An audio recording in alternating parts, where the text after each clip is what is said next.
Team Solo Mid, TSM's infamous penchant for choking in the big games, in semi-finals, upper bracket finals, lower bracket finals. Whenever it's deep, when there's only 8 to 4 teams, depending on the competition left, they just always choke. This is a topic that actually I addressed in one of my first ever Thorin's Thoughts, the first CS one, I think. No, maybe the second, actually. And so 6 months, whatever it is later, we haven't got a resolution. It's the same problem again and again. And this is something that goes right back through the core of this lineup's history, right back into the early days of 2013. Back when there were Copenhagen Wolves, they would always get to the round of 8, and that's where they'd choke, and they could win a map off a top team, even the best teams, but they'd still somehow lose the series, and they'd finish 5th to 8th. Then you came into 2014. Now again, they're playing the best teams. This time they're getting to semi-finals, but now again they're choking. They're always finishing 3rd to 4th. Doesn't matter what happens in the series, it always just ends there. They never make a final. They've in fact still to this day never made a final of an international event. They've only made the final of events that were just Danish only events. So let's move to 2015. Things are looking up, right? 3rd place at MLG. They beat Fnatic in a best of 3. 3rd place at StarLadder Season 12. They beat VP in a best of 3. Still no finals. Still finishing, now sometimes finishing 3rd rather than just 3rd to 4th, but never making a final. There's still that choke factor. Always the 3rd map is when this team fails and just doesn't win against the top teams. Now, what's interesting about this topic, why do they choke? That's why I asked it like that, not just like, here's why they choke. I'm going to explain my reasons and my theories, but let's frame it like this, why initially, because we have to ask it as a question, because we have to break apart all the different components of it. So it's not a map issue, because it's different maps it happens on. They can be on their best maps, but they can also be on their opponent's best maps. In this series against Virtus.pro in the upper bracket final of Copenhagen Games, in the series, they won Virtus.pro's home map, Mirage. Then they lost Nuke, which is TSM's home map, and then they lost Cash, which is the map that they'd beaten Virtus.pro on back at StarLadder. So there's no rhyme or reason to this. So it's not a map issue. Same thing happened on Overpass. They were choking it away. They just managed to win in overtime in StarLadder. It's not an issue of how the game starts or lack of front running. They are a front running team. Like, it takes the pressure off them if they front run.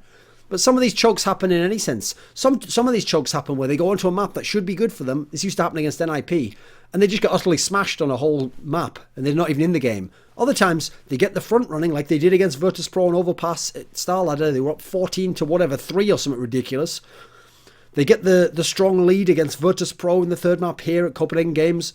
Doesn't matter. The front running itself isn't even the issue. There's something else going on there. It's not even just about the in-game leader. We always used to blame it in the past on Fetish because we knew the trend was get tons of CT rounds, never get enough T rounds, aren't able to execute on T side.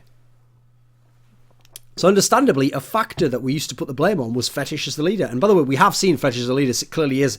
He has his problems. I mean, even when he went to Dignitas, he had issues there with this new lineup where they were terrible as well on T side. So he has issues. He was one of the components, but even replacing him with Carrigan hasn't really fixed it. They're having similar problems, even if they're slightly better. But then again, is it even that they're even better on T side? They are a bit, but at the same time, listen, it's the Tech 9 meta. People are able to get more T side rounds on certain maps. Yeah, I'm not entirely sure on that one.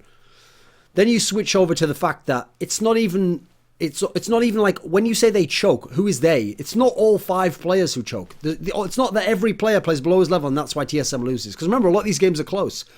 I mean, it's definitely not all the same players because they've changed different players over the year and the same results are happening. So they had Nico at the end of 2013 at the first major. Still lost that best of 3 to Very Games. Then they had, let me think, who did they bring in then? Yeah, then they brought in Cajun B. Then he went out and they brought in AZ and they still choked there when they don't face it. Then they've got Cajun B back now. So it's not even a player issue in terms of the whole team. It's not like all of them choke, all of TSM choke. Yeah, we say that as a general thing because the component, the overall unit does. But individually, some of them don't. I don't think it's fair to say they do.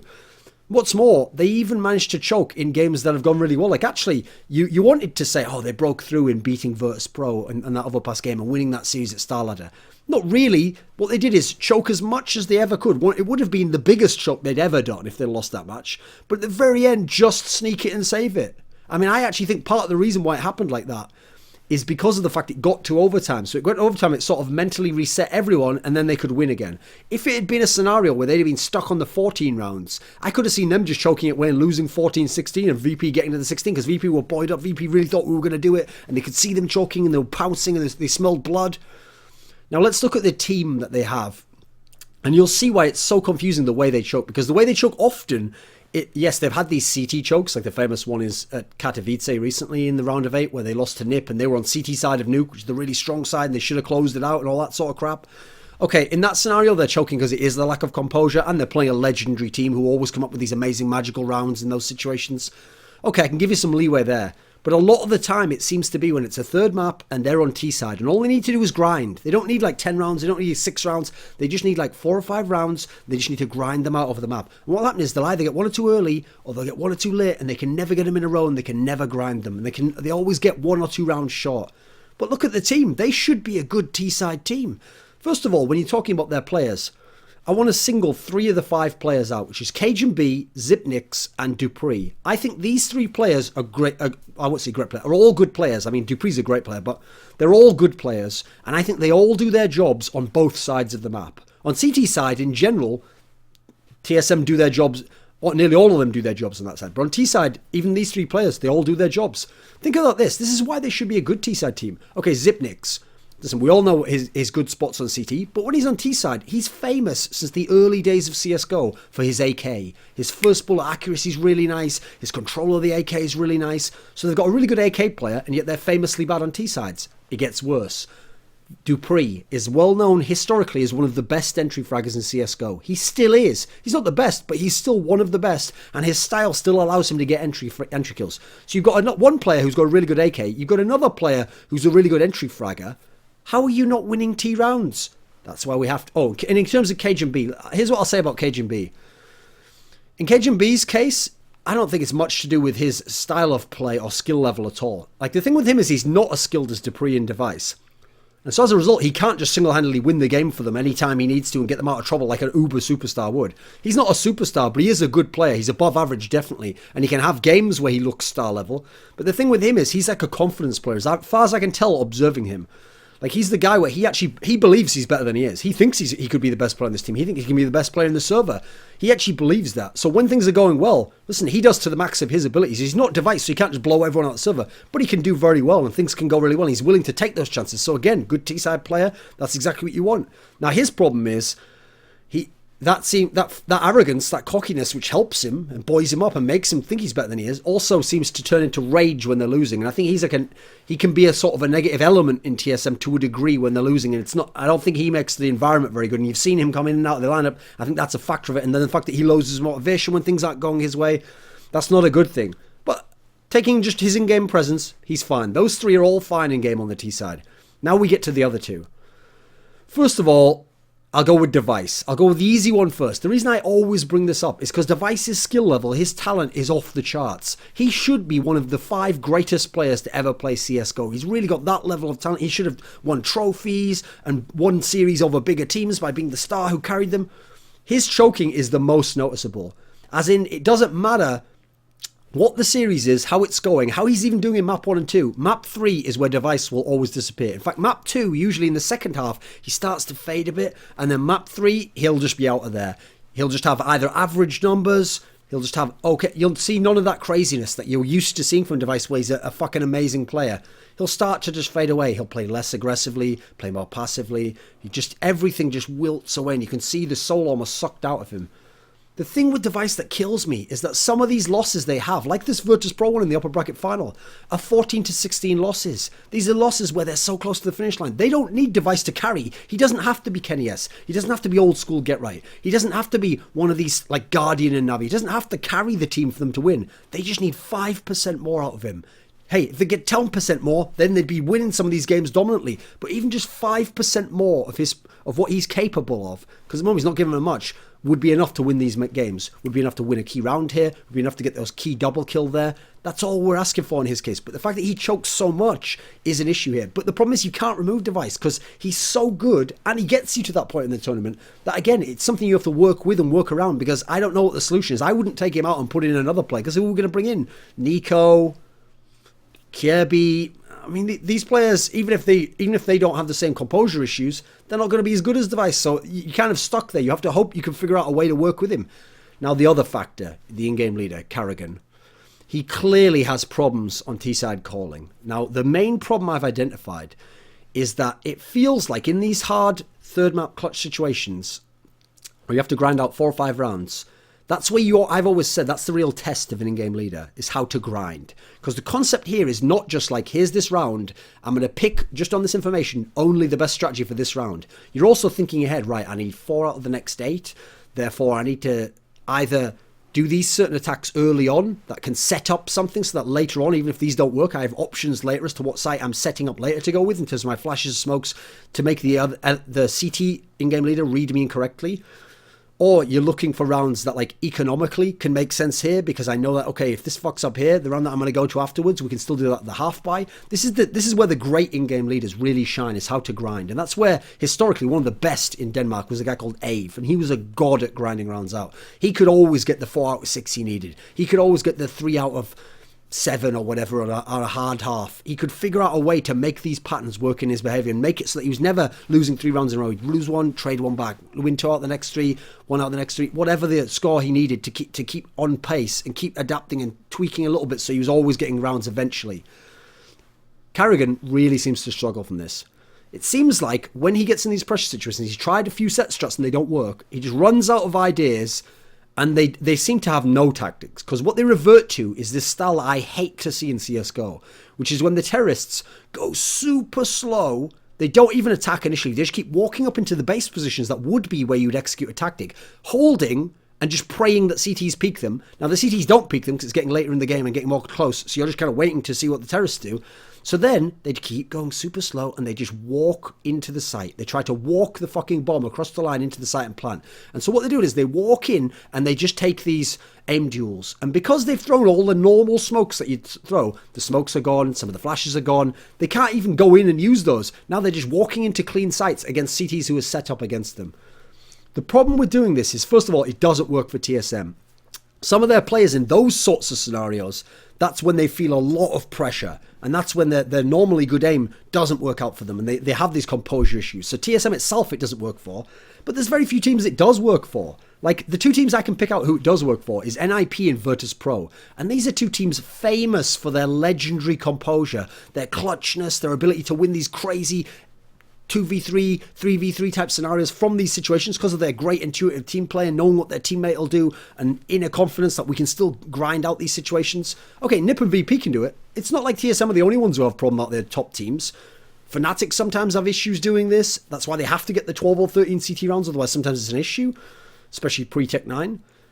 Envy especially. Now listen, just because you've seen them kicking the shit out of NIP, don't forget all the tournaments before that where Envy would have these problems on T-side, where except for the Tech 9 rounds and CZ rounds, they weren't winning many T-side gun rounds where they had full buys, precisely because of this reason, because they would go super slow and only take aim duels as well. Now, the reason why this isn't so good, especially for TSM, is because there's a general principle. When you get stuck in a situation like that, like I only need a couple of rounds, now the opponent's really building up his economy and winning lots. It's not working for me when I'm going super slow and I don't have any tactics. You want to do the opposite. You don't want to slow it down. You want to speed it up. Because when you slow it down, here's what happens. You're going incredibly slowly. So there's no multiple attacks. You're going to come in, one guy here, take a fight. Now see what the reaction that is, trigger off that. There's no coordination. There's no hitting from multiple angles. And so as a result, as a CT, especially teams with good communication, like these elite teams that TSM's losing to, these teams eat that up. Because if you play versus someone like NIP or VP and you go slowly into a site, regardless of how the initial trade goes, their communication is going to be so good that as you go in slowly, people are rotating over, people are getting into a different position to suck you more into the site, but slowly you're giving them all these chances to communicate, to rotate, to flank you. This is why the slow style really doesn't work, because you have to be amazing on top of your game, know exactly what's going on, have a really good sense, but that's not what's happening because you're panicking right now. You're not doing what you normally practice, and therefore you're the one stuck in a bad situation, and you're playing right into the CT's hands when it's a really good CT team. Instead, the general theory is you want to speed the tempo up. You want to play fast, coordinated, chaotic. Those are the 3 words. Fast, coordinated, chaotic. You want to play fast. You want to just hit sites and overrun people. So even if you're taking aim duels, you're taking them so rapidly that the CT feels pressured and he's having to take on multiple people at once, and he can't just kill one, reset, kill another, reset, kill another, reset, move to another position. He can't do that because he's facing 3 people at once. So first of all, that's great. Fast. Now, coordinated. When you attack quickly like this, you can attack from multiple angles at once. You can have all your flashes and smokes coming in, which you're not having when you waste them all and then go in with 30 seconds left. You can have all these situations. You've got your flashes, your smokes. Now you're cutting areas off. Now you're going quickly, but you've only got 2 areas to watch. Like I'm looking here, you look there, you go in. You've got better chance of overrunning the site, even without tactics. Third one, chaotic. You want to make the rounds chaotic because of the fact that if you go slowly, you don't have any good tactics right now. You don't have a good plan. You know that they're going to be really good at communication and composure and rotating. Therefore, you want to mess up all of that. Communication, composure, and rotating. If you run in and you get some crazy fucked up scenario where like no one normally is in this position and you're overrunning each other and shooting and spraying like crazy and running and throwing flashes, now their communication's going to be all off because they're all talking at once. Their ability to rotate is going to be compromised because if they rotate too much, like behind you, then maybe you're already in the site you've planted. If they rotate normally, maybe you're already past them, or maybe you're taking fights with them immediately while you're still there. And also in terms of their composure, you're overrunning, you're putting pressure on them, you're getting in their face, which is where very few players like to be. That's where you can threaten other players and make them play from behind. This is not what TSM does, but this is the style that they should do if they want to grind these couple of rounds that they sometimes get to. So there's generally why I would say TSM choked. Like the main issues they have is it's not they could keep all 5 of those players, and I think they've got a good enough team now that they can make some finals. If they have a sick run, maybe they can even win a tournament. But what they need to change is they need to change up this super slow lockdown panic mode that they seem to go into on these T-halves that are deciders. And they really need Device to only just get 5% more out of your game. Now, I have my own theories on that. So maybe I'll make some sort of separate video or article about that as to how he could go about doing that. But just as a general principle, that's like a simple analysis. They just need a little bit more. It's only like 1 round they need him to win. Get a double kill here that breaks it open. But he's shying away so much in every respect that he's just becoming a non-factor. And there's no one else on the team who can do it because Depu's already doing his job. Cage is doing pretty much all he can. Zipnik's, he's not going to carry the whole game for you. It has to be Device who has to be that key guy who he's the only guy left who can give you an extra 5 to 10%. I mean, he could give you more if you really could play his top level, but let's not get crazy. Just give you 5 to 10% more, then it could be enough.